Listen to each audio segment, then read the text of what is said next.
Hello everyone, welcome to SS Odia tutorial. PG entrance रो केतेक संभाव्य प्रश्न आज आमे आलोचना करिबा। प्रथम प्रश्न रहिछि ओडिया साहित्य रे रोमांटिक चेतनार प्रसार और विकास केउ साहित्यिक गोष्ठी समय रे संभव होइथिला।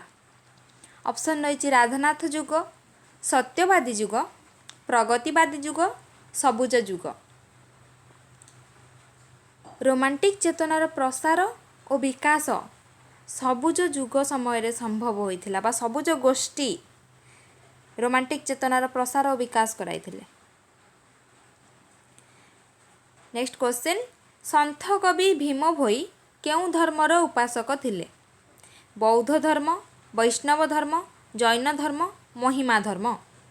संत कवि भीम भोई महिमा धर्मर उपासक थिले। नेक्स्ट क्वेश्चन, निम्न भ्रमण कहानी गुड़िक मध्यरु केउटी गोलोक बिहारी धलंक रचना नुहे? ऑप्शन रहिछि गंगाठारु गोदावरी, लंडन चिठी, अमेरिका अनुभूति, अमेरिका पुनश्च। अमेरिका पुनश्च जे कि गोलोक बिहारी धलंक रचना नुहे। नेक्स्ट क्वेश्चन, तामसा, सुआंग, प्रहसन इत्यादि लोक साहित्यर केउ विभाग अंतर्गत? लोकगल्प, लोकगीत, लोकनाटक, रूढ़ी और प्रवचन। तामसा, सुआंग, प्रहसन ये समस्त होउछन्ति लोक नाटक। नेक्स्ट क्वेश्चन, जेन्हेक बक न हलाई नीर तेन्हेक मन पवन धीर एही पद्यांशटी कहार? शिशुवेद, गोरेख संहिता, सप्तांग जोगधारण, मश्चेन्द्र गीता। एही पद्यांशटी होउछि शिशुवेद। परवर्ती प्रश्न, दिवाकर दासଙ୍କ रचना केउटी? जगन्नाथ चरितामृत, वैष्णव लीलामृत, पद्मपाद सुधानिधि, विष्णुगर्भ पुराण। दिवाकर दासଙ୍କର रचना हेउछि जगन्नाथ चरितामृत।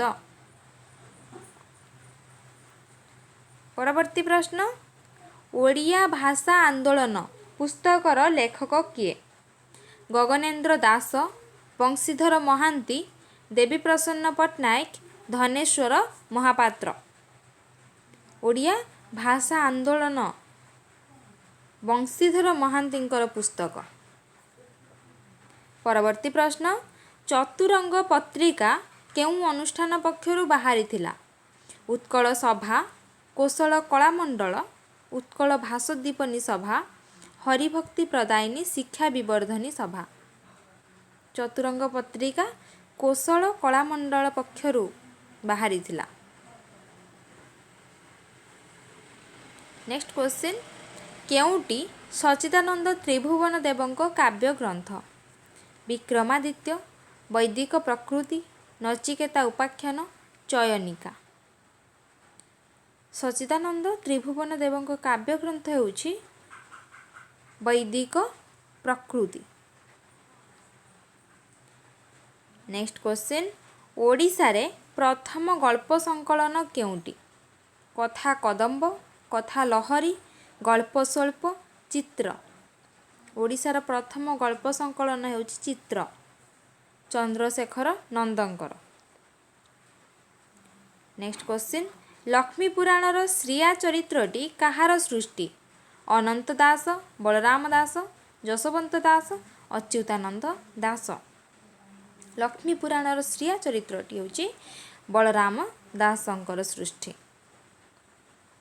परवर्ती प्रश्न, सरहपाद केउ नामरे विख्यात थिले? शांतिदेव, उपाध्याय, महासबर, मंत्रणाचार्य। सरहपाद महासबर नामरे विख्यात थिले। नेक्स्ट क्वेश्चन, नृसिंह पुराण रचयिता किए? ईश्वर दास, पीताम्बर दास, महादेव दास, जशवंत दास। नृसिंह पुराण पीताम्बर दासंकर रचना। नेक्स्ट क्वेश्चन, କେଉଁ କାବ୍ୟର ପ୍ରଥମ ଛାନ୍ଦ 50 ବର୍ଣ୍ଣାନୁକ୍ରମରେ ରଚିତ? ସୁଭଦ୍ରା ପରିଣୟ, ରସ ବିନୋଦ, ବିଦଗ୍ଧ ଚିନ୍ତାମଣି, ରୁକ୍ମିଣୀ ବିଭା। ଅଭିମନ୍ୟୁ ସାମନ୍ତ ସିଂହାରଙ୍କ ବିଦଗ୍ଧ ଚିନ୍ତାମଣି କାବ୍ୟଟି ପ୍ରଥମ ଛାନ୍ଦ 50 ବର୍ଣ୍ଣାନୁକ୍ରମରେ ରଚିତ। ନେକ୍ସଟ କ୍ୱେଶ୍ଚିନ୍, କାବ୍ୟ ଓ କଳାକାର କାହାର ରଚନା? ଚିନ୍ତାମଣି ଆଚାର୍ଯ୍ୟ, କପିଳେଶ୍ୱର ଦାସ, ଗୋବିନ୍ଦଚନ୍ଦ୍ର ଉଦ୍ଗାତା, ଚିନ୍ତାମଣି ବେହେରା। କାବ୍ୟ ଓ କଳାକାର ଚିନ୍ତାମଣି ବେହେରାଙ୍କ ରଚନା। ପରବର୍ତ୍ତୀ ପ୍ରଶ୍ନ, ଶର୍ମିଷ୍ଠା କାବ୍ୟର ଲେଖକ କିଏ? ରୁଦ୍ରନାରାୟଣ ଷଡ଼ଙ୍ଗୀ, ରାଜନାରାୟଣ ଦାସ, ନନ୍ଦକିଶୋର ବଳ, ଭୋଳାନାଥ ସାମନ୍ତରାୟ। ଶର୍ମିଷ୍ଠା କାବ୍ୟ ହେଉଛି ନନ୍ଦକିଶୋର ବଳଙ୍କର କାବ୍ୟ।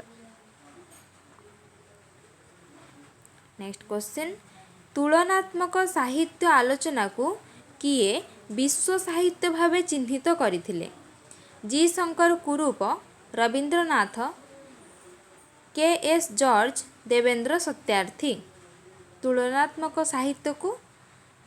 ସାହିତ୍ୟ ଆଲୋଚନାକୁ ବିଶ୍ୱ ସାହିତ୍ୟ ଭାବେ ରବୀନ୍ଦ୍ରନାଥ ଟାଗୋର ଚିହ୍ନିତ କରିଥିଲେ। ନେକ୍ସଟ କ୍ୱେଶ୍ଚିନ୍, ଜାକ୍ ଡେରିଡା କେଉଁ ସାହିତ୍ୟ ତତ୍ତ୍ୱର ପ୍ରବର୍ତ୍ତକ?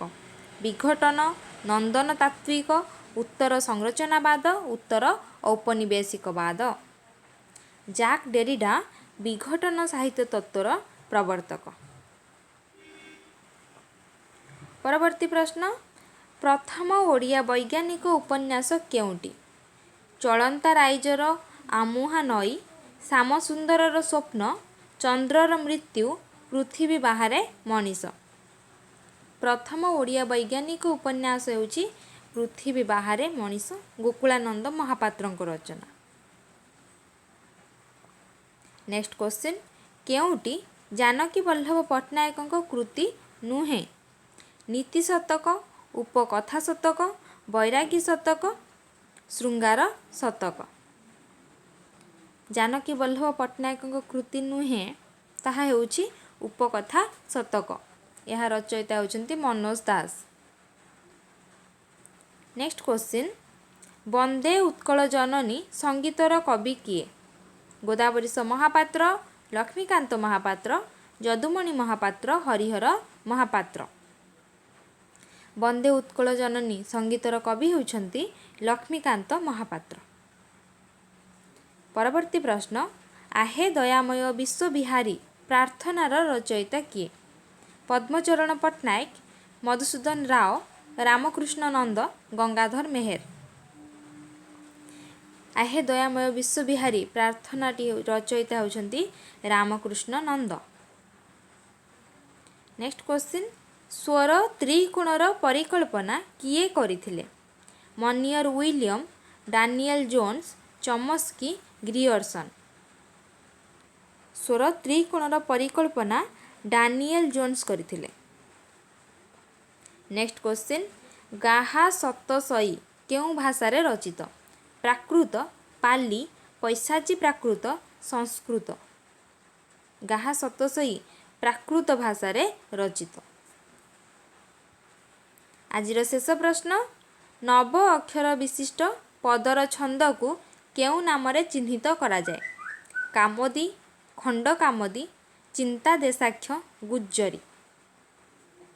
ନବ ଅକ୍ଷର ବିଶିଷ୍ଟ ପଦର ଛନ୍ଦକୁ ଗୁଜ୍ଜରୀ ନାମରେ ଚିହ୍ନିତ କରାଯାଏ। ଏ ଥିଲା ଆଜିର MCQ, ଯାହାକି ଆଜି ଆମେ ଆଲୋଚନା କଲେ। ଭିଡ଼ିଓଟି ଭଲ ଲାଗିଥିଲେ ଲାଇକ୍ କରନ୍ତୁ, ଫ୍ରେଣ୍ଡମାନଙ୍କ ସହ ସେୟାର କରନ୍ତୁ, ସବସ୍କ୍ରାଇବ୍ କରନ୍ତୁ, ଯାହାଫଳରେ କି ନ୍ୟୁ ଭିଡ଼ିଓର ନୋଟିଫିକେସନ୍ ପାଇପାରିବେ। Thank you.